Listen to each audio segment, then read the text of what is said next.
fascinating friends that I'm very, very lucky to know.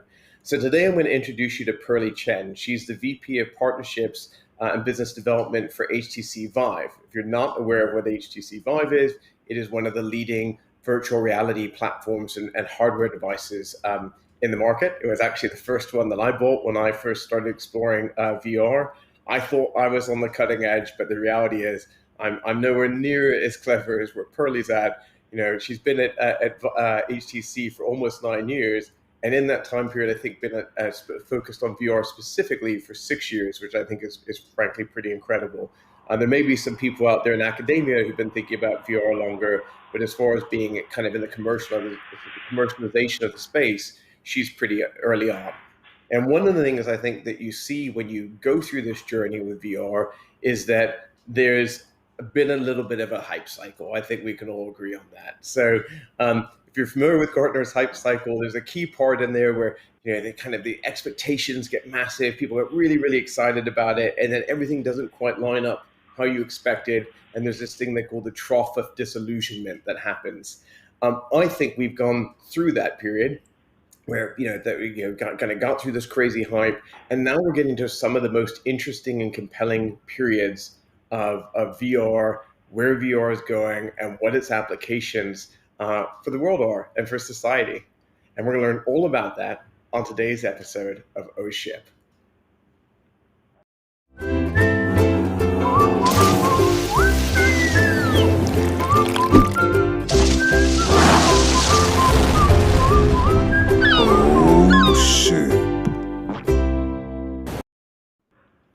Pearly, I'm so glad you're here. Welcome to Oh Ship. Hi, Freddie. Thanks for having me. So this is one of my favorite subjects. I always get the pleasure of getting to geek out on this with you privately. I've even played with VR devices, goofing around in your living room with your kids. So I've got both a personal and a professional VR relationship with you. But I knew you have some great insights to share today. Obviously, I know you, like I said, both personally and professionally, but our audience doesn't. Could you give just a quick, brief overview of your role and the kind of things you focus on? Yeah, first of all, a mom of 3 now with a new baby that might join us at any second on camera now. I've been with HTC, as you have introduced me in the beginning, for 8 or 9 years now. Wow. First, as part of the leadership team, working closely with the founder and chairwoman CEO of the company, Sher Wang. Then I moved to the Bay Area about 4.5 years ago to start our ecosystem investment initiatives here. So we started this VIVE-X investment program, with which we've invested in over 100 companies globally, early stage companies in this area of VR, AR. And also with our content platform, VivePort, I've been leading the partnership and content initiatives there as well. So very broad ranging kind of experience working with the leadership team in expanding and building VR, or what we call the modern day consumer and enterprise grade VR, from hardware, product, content, platform, services, investment point of view. I mean, working with 100, investing in over 100 companies gives you a pretty bloody broad view of what the world looks like out there. And for anyone who's watching right now who hasn't gone to raise money or been through an investment process, if they invested in 100, how many companies do you think you guys probably looked at? 1,000, 2,000, 3,000? I mean, absolutely. We've been very privileged to be able to meet so many founders and entrepreneurs with great dreams and great vision, great products to go to market with, and having this opportunity to back some of them early has been extremely rewarding. Probably my favorite part of this job and on this journey. That's great. And I just saw a little shout out from Alex Roy, who's watching the live stream. Who's another guest on our ship. He's involved in the AI world, and I know that he'll be geeking out on this with us. So welcome, Alex. Glad you're hanging out with Pearly and I. So let's just reflect back for a second, though. I think when I originally set this up, I kind of called it past the hype. But let's go back 3, 4, 5 years even, when you think about where, when you first started looking at the market, what was everyone really focused on then? And then I think we can jump to kind of where we're at today. Yeah, in the early days, it was very obviously gaming. right? Our partnership with Valve, who owns Steam, the platform with more than 100 million monthly active users. That's a very focused community of gamers that are passionate about gaming. And it is also their love and passion for the game and that was pushing us to develop technology and push the envelope towards immersive platform for entertainment, for gaming. And that was the lowest hanging fruit and the most obvious application in those early days. So working with a lot of very talented developers and exploring how to use this medium to develop very amazing and immersive interactions and mind-blowing experiences. And that was highly rewarding. But in knowing that we had a very committed partner in the gaming space, we had always thought that our role would be extremely important to be aligned with what our vision for this technology is to better human lives in society. And that really culminated in how we describe our vision as one that is to unleash human imagination from the limitations of reality. And it is only through intersecting the best-in-class technology with humanity that we can try to develop this technology in a way that cares, that brings that level of desire for positive impact for humankind. And so since the early days, we thought medicine, healthcare, education, impactful immersive storytelling are some of those very, very important ways that we can develop and invest more and further. And we've been pretty consistent in that, investing since the early stage in those directions, and we continue to do that today. And of course, with the context of this pandemic, the future of work where remote collaboration has gone through a forced kind of accelerated adoption as well. And that is where VR can really play a role as well in remote collaboration in design, engineering, or just providing a sense of being together and doing things together that's otherwise hard to achieve via just a flat screen like what we're doing now. The thing for anyone who has never interacted with VR, it can be quite emotional. And I remember the first time I tried it. Thanks to you, made me look very cool at CES one year when no one else could get in to go test the product out. I remember checking out, and the very first thing I ever tested out was this kind of, I think it was called the ocean experience or something. It's this giant kind of whale. The whale. The blue, that's right. And that's been around for a while now, but it kind of was like, it kind of rocks you. I think back then it was a lot of like, hey, look at this, this is cool. This is a neat bit of tech that, showing kind of the potential of the product. I kind of describe it like, it was the kind of stuff you get a lot of high fives for, like, man, that was amazing, high five, that was great kind of entertainment experience. But I think sometimes it's hard to build a business on high fives. And I think, you can now get to the stage, to your point, where there's some very meaningful things that VR can drive in terms of how we interact with each other, especially when we start thinking about a year like we've all gone through together. But I want to put a pin in that for a second, because that's going to unlock a whole new world of conversation for a second. When you think back at the kind of early days, is there any part of the VR ecosystem that you think was a little bit of a misfire, or was it all learning at the end of the day? Yeah, I think we went into this knowing that it was going to be a marathon, not a sprint, right? Having pioneered smartphone since the 90s, we knew that for a new personal computing platform to be adopted by the masses and truly impacting the lives of billions, it really is not something that can be achieved overnight. A lot of technical components need to be solved. A lot of investments need to go in. A lot of stakeholders and founders and entrepreneurs need to be empowered. So we knew that this was a long game. And so all of the past 5-6 years has been an incredible learning process. Of course, the initial hype might have led to the trough of disillusionment that felt a little bit more severe. But I think our belief that this would be our next personal computing platform has not changed and has not wavered. And with that commitment that we continue to march on this path, and I don't think anything has been wasted. All the developers and users and customers and technology developers and founders and ourselves have all been pretty committed in trying different things and making sure that this is going closer to that vision and that bring that reality closer as we go forward. So no, I don't think any moment was wasted. It's such a powerful sentiment that I think a lot of maybe is lost on a lot of people. They're looking at consumer electronics or whatever, and they're thinking about, by the way, this is not how I feel about VR, but so you take an everyday person and they're like, to them, maybe it's a gadget or something like that. And they don't realize that, you uniquely said this is a long haul, marathon. And whoever figures this out, and you guys are obviously one of the leaders in the space. Like, this really could be like the thing, or probably will be the thing, frankly. And I don't mind sticking my neck out there on that either.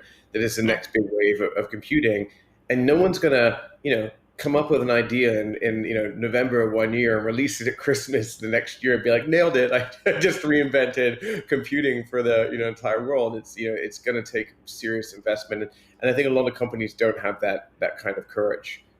So, respect. Yeah, it's definitely a long game, and there's so many technical problems to be solved for this to be truly the next personal computing platform, right?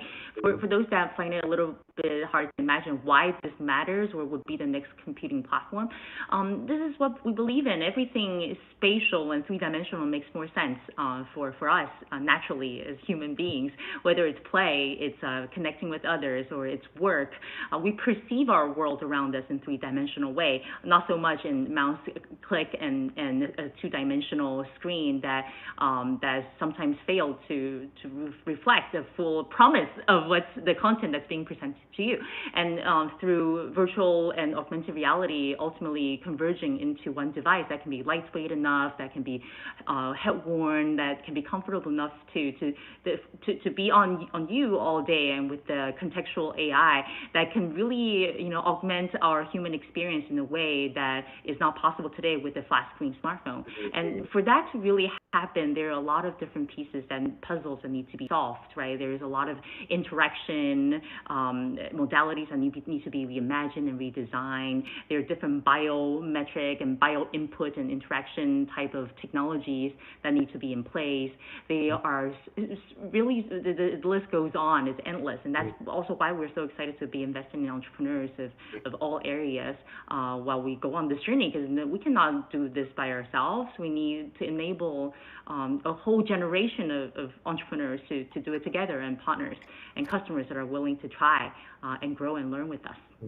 If you had to pick one, and again, this is not writing in stone, just your opinion. If you had to think back in the last kind of 12 months, you talk about these kind of technical hurdles, but the one that you're just personally kind of most proud of that you think has been out that's kind of helping further, not just HTC, but VR on the whole. Is there any one that kind of really clicks with you? I really like this company that we invested in early on called Surgical Theater. They enable three-dimensional training of surgeons, right, before high-stakes surgeries. So right now, what physicians or surgeons do is that they view a lot of MRI, CT scans before planning a surgery. And what their solution enables is to provide a fully three-dimensional immersive environment of, let's say, the brain before a neurosurgery. And so the doctors can be much more effective in planning how to operate and increasing the effectiveness of the operation, as well as communicating with the patients and what's going to happen. And so I think that's one powerful example of how spatial computing can bring our understanding of subjects to a different level, but also having real-life impact of increasing success rates. And so that's one example. Of course, there are many other examples that are a little bit lighter. For example, our partnership with the Museum of Louvre in Paris in 2019 helped bring that Mona Lisa, the famous painting of Leonardo da Vinci, to life via this technology. That. It was really, really cool. So that more people can experience the art in different ways. So and on the productivity side as well, of course, there are plenty of case studies in how we can train first responders, military personnel, or police in otherwise hazardous situations. Right? If you can make a mistake mistake virtually, it's always better to make that virtually versus in the real life. And that's true in pharmaceutical applications like drug design, molecular engineering. We have portfolio companies that are working specifically in that field. And all kinds of design, engineering, R&D type of processes that can be virtualized and bring people closer together, but also using the spatial and three-dimensional context to help with understanding and better innovation. All those are very exciting applications from my point of view. Yeah, what's interesting to me is how you really you love like the business applications of it. As a gamer, I can't help but maybe because I was part of that original market, I get very geeked out on some of the gaming products. I think this year was the first time that they had I guess the last 12 months a really serious triple A kind of title with Half-Life. Alex or Alex, depending on how you pronounce it, as an almost arguably perfect video game used in VR, which really shows where it's going. But the reality is, that's kind of neat for the niche of gamers out there. But the kind of things you're talking about, this is bringing it into everyday business, and the applications, the commercialization applications that could be even more profound. Do you see the business market as a bigger opportunity than even the gaming market in the long run, even if it may not be there today? I think it is there today already. There has been a lot of different proof of concept trials, different projects that big companies or small companies have been curious enough to try, and the value can be validated pretty significantly and quickly, right? Just how much faster it can do things, how much cheaper, how much cost saving, as well as people's safety and wellness and happiness in general. So those value is real. The next step would be how you scale that deployment across your businesses if it's in a global context, on how you get devices into more of your employees' hands. And again, that access to the entry barrier to technology is something that we've been working very hard on addressing as well. So I think on the business and enterprise side of things, there are definitely a lot of very real development that's going on that will continue to develop, and it is definitely an enormous opportunity from my point of view. But that's not to say that on the consumer side of things, too, but again, if it's the next personal computing platform, it's going to be enormous as well. But I think on the business side of things, it's probably a little less talked about, and people are less aware of it. But they're very real, and they're already there today. That's impacting everyday people's lives. Yeah, not to get overly technical, but is it really getting more devices in people's hands, or is it more about getting devices on people's faces? Right, that's right. First hand before putting onto your face. You're right. That's just checking. So one of the things that has come up, and you could argue is like this is when it goes another level, right? That right now it's like you put on a VR device, you do a thing. That thing could be a game experience, it could be an entertainment experience, it could be a business simulation or training or whatever. But there's an argument that the future of this is, whatever the Oasis from Ready Player One. It's social interaction. It's a world that we step into, arguably a place where people would maybe even want to be more than in reality. But to do that, you need to make the interaction better than what you and I are experiencing right now on these kind of, video conferencing's got very good on, but on these two-dimensional screens. What makes this pleasurable is that I can feel see your emotions. I can read the gestures in your face. You're smiling. I can see, it feels something very personable. I know there's been some recent hardware releases by HTC to try and help bring that to the next level. Could you talk about that a little bit? Right, the face tracker. Yeah, I think you had it right. It's a lot of the body language and your facial expressions are a very important part of human connection, right? And we hope that in the virtual world, when you're represented by an avatar of your wildest dreams, you can still bring that part of your personality to life. And that's why the face tracker that tracks more than 38 different combinations of your face expressions, so that everyone can bring more of themselves into their virtual environment. So that's really cool. And the new iteration of our tracker, VIVE tracker, that helps any creators to bring their full body tracking into VR, so that they can do breakdancing, they can do all kinds of really creative expressions of themselves in VR. So those are the recent announcements that you've seen from us. And you'll continue to see more very exciting and innovative things coming from us to make sure that we continue to push ourselves closer to that dream and that vision. I'm got to get a hold of some of that hardware and give it a play. I will say that when you describe it as having our avatar of our dreams. When I do get the avatar of my dreams, it's going to be like a Fabio-esque like avatar, and I'm going to always have the wind, no matter what I'm doing, it'll be perfectly still. And there's always my hair is always going to be blowing in the wind. It's going to be amazing, and it'll be important that it's got the face tracking, because you're going to see, damn, that dude looks really happy right now. That's right. Yeah, my team threw me a birthday party in VR chat last year when we were in lockdown, and we went to the skyscrapers in Hong Kong, went to Sakura Garden in Tokyo, went to an amazing beach in God knows where, and we were playing with champagne, confetti guns, and fireworks, and it was just amazing. And for a little bit of it was like 20-30 minutes in virtual world, it was as if we've traveled the world together and creating all these amazing memories together in this special occasion. And that kind of a togetherness is hard to achieve without VR, and that's what's so special about it. That you can actually feel like you have that spatial feeling of someone being there. I have the memory exactly in a certain location with my team and where they were, what they were wearing, and what they were saying, and what that image is, and that it's as if it actually happened. And this is the aspect of when I was saying democratizing access to epic experiences.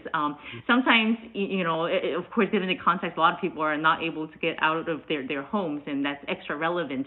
But also a lot of amazing experiences, like the overview effect experienced by the astronauts that go to space. How many people get to do that in VR? You can get a pretty close experience, and so that's what's really exciting about this technology as well. What do what's your take? And again, I never want to put you on the spot with data or anything, but I'm guessing you can talk about broad trends. What did the last 12 months do to the VR space overall? I mean, obviously it had some pretty huge implications for digital adoption, but I'd love to have any insights you might have into how that impacted the broader VR ecosystem.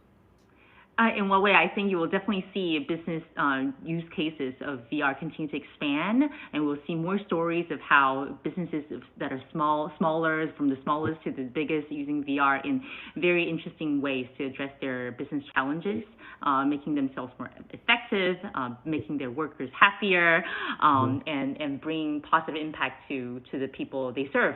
Maybe it's in the therapeutic space, or it's in the scientists or engineers and designers and executives, and really it can really touch so many people in so many different ways. I think you'll continue to see that expand. And technology-wise, of course, the move towards all-in-one headset that's high quality, that's comfortable, that can be scaled and in deployment, all that you'll continue to see. Of course, with the recent trackers that we announced, you'll see different technology development continue to push that boundary of immersiveness to bring more of the users into VR, and natural interactions like hands, like eyes, like the eye tracking we've already commercialized with the VIVE Pro Eye. But this is an area that's very exciting, with a lot of room for development as well. One thing, again, this is my very unscientific point of view, but I noticed it was hard to get devices this year. There was a lot of people were selling out, and seeing both with you guys and some of your competitors. I assume that for me that was either because it was hard to get chips, which was a pandemic issue, or I assumed the latter, which I'm hoping is true, is it was just sales were great and people were picking up a lot of these devices. So the adoption is definitely growing. Yes. Yeah, that's awesome. Yeah. So but I'd like to shift gears a little bit. If you were to give some advice to any young professionals who are interested in this space, I think I think you had some luck, I think, in finding it by being connected with the right people, and you found your passion for it. But I don't mean that in a bad way. Just to be clear, I think we're in the right company for it. But if someone is watching right now and they're really inspired and they picked up a device that their brother or sister brought home and they played with, and they're like, man, I want to make this my career. I want to make this my life. How would someone get started if you were to try and point someone in the right direction now? I think the best thing to do would probably to build a company, build the kind of applications that you wish existed that can solve a challenge or problem that you're passionate about. And that's what happens to most of the founders, entrepreneurs I invested in and have the opportunity to work with. They are fascinated by the technology, by the first encounter with the Google Cardboard, for example, as primitive as it was. That type of experience that really opens your eyes about what VR, where spatial computing can be, is a pretty visceral experience, like what you felt with the whale, right? And then it really is up to everybody's individuality and creativity to think that, what can I possibly do with this? And for some people, it becomes orthopedic surgery training, or it becomes, avatar design. It becomes a creator type of career. It becomes a lot of different things. But clearly, what I'm most passionate about is for those founders to take this visceral inspiration into something, into a drive that they want to build something, put this technology to good use, to solve a challenge that the world sees today. That would be a great way to jump into VR. But of course, on the corporate or sort of job side of things, there are plenty of, given the ecosystem is healthily growing, there are plenty of jobs that are floating around in these communities, and those are good places to get your toes wet as well. Luckily, there are companies like HTC who put SDKs out and software development kits for the non-technical people out there, but things like that allow people to build this kind of tech pretty easily. But maybe you're not an engineer. Maybe you're just really passionate about it. Maybe you're just a marketer. I've had points in my career where I was trying to fall over myself to try and get into some of these companies to connected with it. Is there maybe, like, what about educating yourself? Is it just go live the experiences, play with as many devices as you can? I mean, what's the best way to feel current and feel like you're at least competent in your knowledge? Yeah, it is absolutely to put on the headset, to spend more time in the headset, and I think all of us can do more of that to really understand where we stand from a content technology development perspective, and that's the best way to get to get really well versed and literate quickly, right? And of course, there are a lot of resources online that talks about VR and different reports issued by different consulting houses and firms that are actually adopting VR, case studies, and there's so many different resources that you can possibly go online to acquire, but also in meetups. There are a lot of, I think, passionate groups that have been organizing these VR meetups to highlight different applications globally, and used to be physical. Clearly now it's all virtual, and these communities and groups that are still very active online. Those are all good resources to get started. It's funny. This is just popping into my head now. But it's like, you see all these industries that were disrupted because they couldn't get together the last year, and they didn't have their industry events and their industry conferences and whatever. I wonder, I can't help but think, like, well, the VR people should be like, yeah, great, whatever. Like, let's have a VR conference and get together in that kind of way. And to use a startup expression, you kind of like dog fooding, or like living these Absolutely, yeah, dog fooding. Yeah. And it was, again, you may not know the answer, but I'm just thinking out loud. Like when you talk about like these virtual event VR experiences. Did you know what the maximum like concurrent people that can, or have you seen out there in terms of like getting together in these kind of events? Can you have hundreds of people in one VR space? Absolutely, hundreds, thousands. Most of these platforms can create different instances. So even if the one room can only host 50, 100 people, there can be infinite number of instances so that a lot of people can participate in real time. And oftentimes these events that happen inside virtual world being accessed by VR can also be accessed via a a web stream Mm. or right a desktop client, so that more people can access it. And these have been in music and film festivals, in all concerts, and it's been very fascinating, the development in that space, virtual entertainment, people trying to feel more together. Yeah, I was invited to a Burning Man Alt Space VR party last Yes, Friday, and with I'm very with lame. Layla. Yeah, with Layla, and I slept through it. I'm like, and I said, I fell asleep at like 8 and woke up at 1 and had to send her an email. I'm like, I'm old lame now. I suck. I'm sorry. So I will be at an Old Space VR party for those of you who are interested in this kind of stuff. And if you want to hang out, I will be at one. I think it's at 10 p.m. Eastern this coming Friday. You can find it on the Old Space VR site, and I will be there.